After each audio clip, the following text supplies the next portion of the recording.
Welcome to my channel. This is JC Rock and Metal Reviews. Today I will review the new album by Alice Cooper called Detroit Stories. So if you haven't subscribed, please subscribe. I do rock and metal reviews, rankings, and more. So I finally got my CD from Amazon.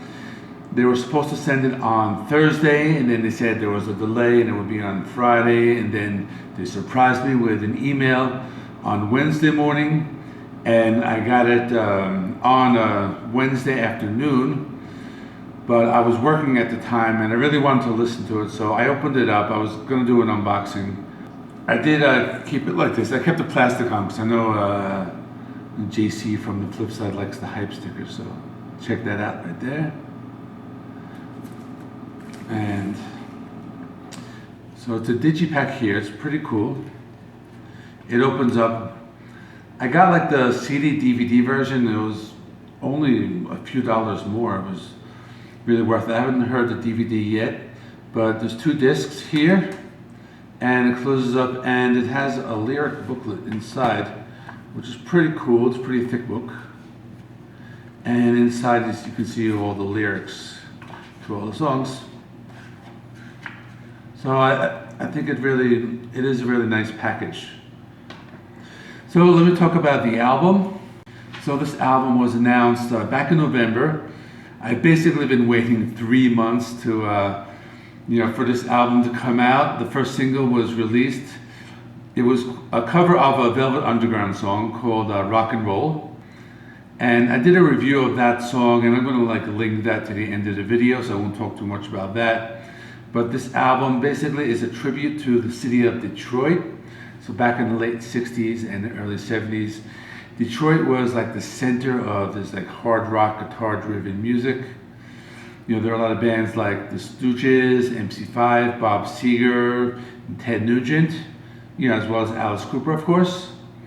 And Detroit, it's a working class city. There are a lot of car factories, and most people know Detroit as like the Motor City. That's how it got that name, from their factories.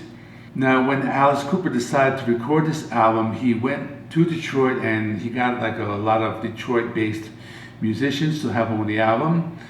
He reunited the surviving members of the original Alice Cooper band to play on a few songs. It was recorded in Detroit before the pandemic.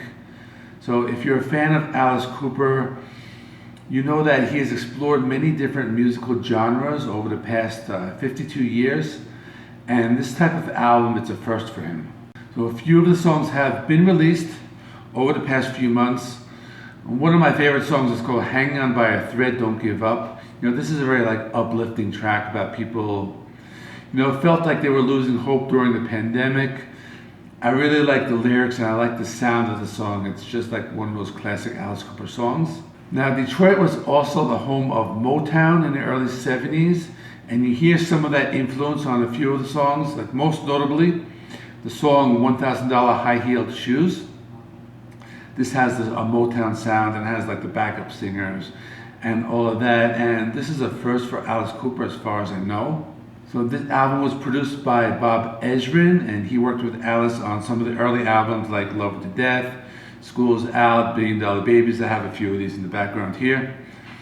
Now, Alice calls Bob Ezrin the George Martin of the Detroit rock scene, and for those of you who don't know, George Martin is like the 5th Beatle. He was very influential in the early Beatles recording.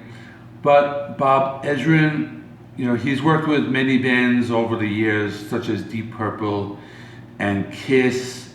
He was the guy behind Kiss's Destroyer and things like that. This album in general, it has a garage rock sound. It's 50 minutes long, 15 songs. I listened to it twice already in full back to back, and it doesn't feel like a full album at all. It doesn't really feel long, what I'm trying to say. Sometimes you listen to albums and they kind of seem to drag, but this one, I just liked it start to finish. A lot of different styles and variety, keep it interesting.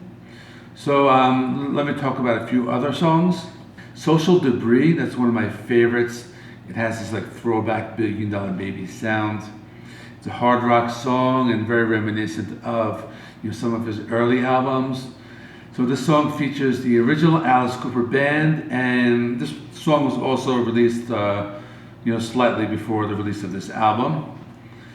Hail Mary, that's another good song. It has that classic 70s sound. So this is one of those songs like Nurse Rosetta, about like a fictional character in like the Alice Cooper world. I really like the guitar solo on this song, as well as like all the other songs. And these guitar solos have these like hard rock sound, like Ted Nugent, or even reminds me of like AC/DC at times. It's just a classic like rock and roll. Detroit City 2021, that's an updated version of a song from The Eyes of Alice Cooper.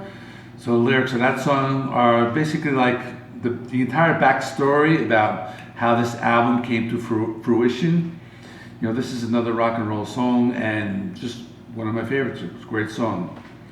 Drunk and in Love, that's another really good one. It's very bluesy, reminds me of like Bad to the Bone by George Thorogood. Now probably my favorite track is I Hate You.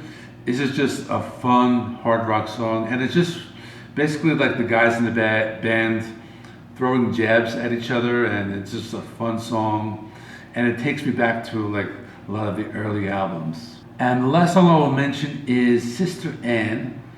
It's an MC5 cover, and this is just another heavy rock song, and even though it's a cover, it reminds me of those songs like Hail Mary or Nurse Rosetta, just about these like a fictional character.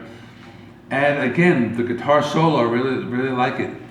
And also there's some like bluesy harmonic on this, and it's a really good song. So in conclusion, I really like this album a lot. It's something I would probably go back to often. I'm going to give it a score of 9 out of 10.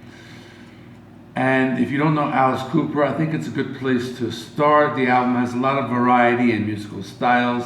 Most notably, it has this like a 70s like hard rock sound. So that is it. Comment below, let me know what you think.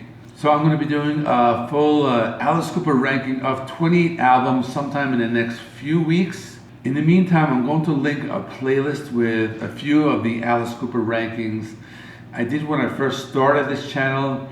I divided the rankings into different periods. So there's one for the 70s, one for the 80s and 90s, and one for the 2000s. Those were some of the first videos I have ever made, when I first started this channel. So they're going to be like a little raw, but you can go back and check it out. So the playlist should be appearing right there.